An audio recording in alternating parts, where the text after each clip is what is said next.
الحمد لله رب العالمين والصلاة والسلام على رسوله النبي الكريم وعلى آله وأصحابه وذرياته أجمعين أما بعد.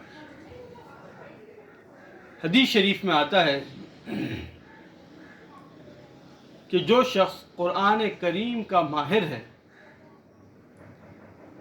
وہ ان ملائکہ کے ساتھ ہے جو خود بڑی عزت والے اور نیک فرشتے ہیں. اس سے مراد وہ فرشتے ہیں جو لوح محفوظ پر مقرر ہیں. اور اسی طرح جو شخص قرآن شریف کو اٹکتا ہوا پڑھتا ہے اور اس کی دقت اور مشقت اٹھاتا ہے اس شخص کو دوہرا اجر. اب یہ جو فرمایا کہ قرآن شریف کا ماہر ہے، ماہر کون؟ فرمایا کہ ماہر سے مراد وہ حافظ ہے جسے قرآن یاد بھی خوب ہو اور پڑھتا بھی خوب، وہ ماہر کہلائے. بعض حفاظ کرام یاد تو ماشاءاللہ خوب ہوتا ہے لیکن پڑھتے صرف رمضان میں. رمضان سے ایک مہینہ پہلے شعبان میں سارا مہینہ قرآن شریف یاد کرتے ہیں اور رمضان مبارک میں سنا دیتے ہیں. یہ بھی اچھی بات ہے، لیکن جو اجر و ثواب پورے سال پڑھنے کا ہے وہ تو نہیں ملے گا نا، ظاہر سی بات ہے. تو اس لیے فرمایا کہ جس کو یاد بھی خوب ہو اور پڑھتا بھی خوب. اب کم سے کم روزانہ کتنا پڑھنا چاہیے؟ زیادہ کی تو کوئی حد نہیں. ایک حرف پر 10 نیکیاں. جتنے پارے پڑھ لے، 1 پارہ پڑھ لے، 2 پارے پڑھ لے، 3 پڑھ لے، 5 پارے روزانہ پڑھ لے، کوئی حد مقرر نہیں ہے. لیکن کم سے کم کی کیا مقدار موجود ہے؟ کم سے کم کتنا روزانہ پڑھنا چاہیے؟ تو فرمایا کہ کم سے کم روزانہ 3 پاؤ پڑھنا چاہیے.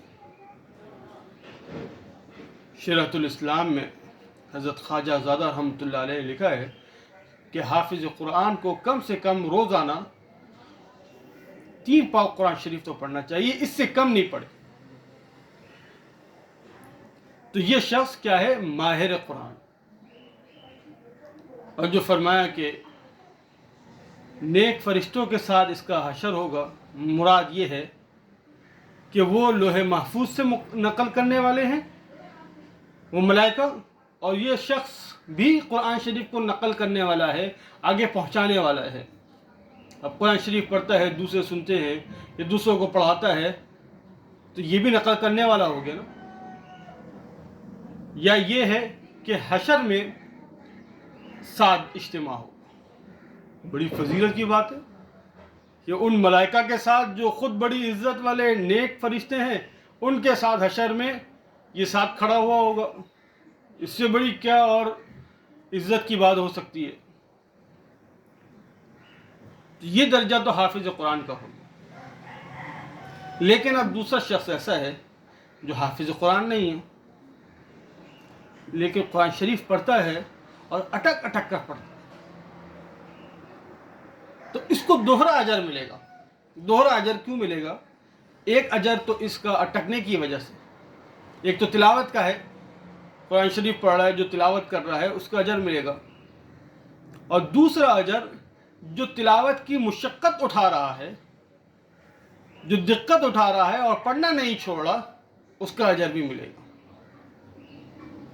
لیکن اس کا یہ ہرگز مطلب نہیں ہے کہ اس کا درجہ حافظ قرآن سے بڑھ گیا ہے. حافظ قرآن کا درجہ تو بہت بڑا ہے بھائی. لیکن یہ شخص بھی مایوس نہ ہو، جو غیر حافظ ہیں وہ بھی مایوس نہ ہو، بلکہ ان کے لیے بھی اللہ رب العزت نے بڑا اجر لکھا ہے، دوہرا اجر دیا ہے. ایک تو حفظ کرنے کا، ایک تو قرآن شریف کی تلاوت کرنے کا، اور دوسرا اس مشقت کو اٹھانے کا. ملا علی قاری رحمۃ اللہ علیہ نے بہقی اور طبرانی کی روایت سے نقل کیا ہے کہ جو شخص قرآن شریف کو اٹک اٹک کر پڑھتا ہے اس کو دوہرا اجر، اور جو شخص قرآن شریف یاد کرنا چاہتا ہے اور یاد نہیں ہوتا، مگر پڑھنا بھی نہیں چھوڑتا. یاد کرنا چاہتا ہے اور یاد نہیں ہوتا، طاقت ہی نہیں ہے یاد کرنے کی، لیکن پڑھنا بھی نہیں چھوڑتا، محنت جاری رکھتا ہے، پڑھتا رہتا ہے. تو فرمایا کہ اس کا حشر بھی اللہ رب العزت اپنے فضل سے حفاظ ہی میں شمار کرے، اس کو بھی حفاظ کے ساتھ کھڑا کیا جائے. یہ کتنی بڑی فضیلت ہے. آدھا گھنٹہ 1 گھنٹہ اگر ہم نکال لیں قرآن مجید کے لیے تو کوئی بڑی بات نہیں ہے. اور کتنا ثواب کا ذخیرہ، کتنا بڑا ذخیرہ جمع ہو رہا ہے ثواب کا کہ جس کی کوئی حد ہی نہیں ہے. ایک حرف پر، صرف ایک حرف پر 10 نیکیاں. آپ اندازہ لگائیں 1 گھنٹے کے اندر اگر ایک پارہ پڑھتا ہے غیر حافظ تو کتنے حروف اس نے ادا کر دیے، کتنے حروف کا، ایک ایک حرف کا ثواب 10 نیکیاں. تو ایک پارے میں کتنے سارے حروف، کتنی نیکیاں جمع ہو گئی. لیکن انسان کو نظر نہیں آتی نا، تو پڑھتا بھی نہیں ہے. شیطان کو چونکہ نظر آ رہی ہوتی ہے تو شیطان پڑھنے نہیں دیتا. اس لیے میرے بھائیوں، قرآن شریف کو خوب سے خوب پڑھنا چاہیے، اور کم سے کم جو مقدار ہے وہ 3 پاؤ کی تو ہے، اس سے کم نہ پڑھے. روزانہ 3 پاؤ تو قرآن شریف کی تلاوت لازمی کریں. اللہ تعالی عمل کرنے کی توفیق عطا فرمائے.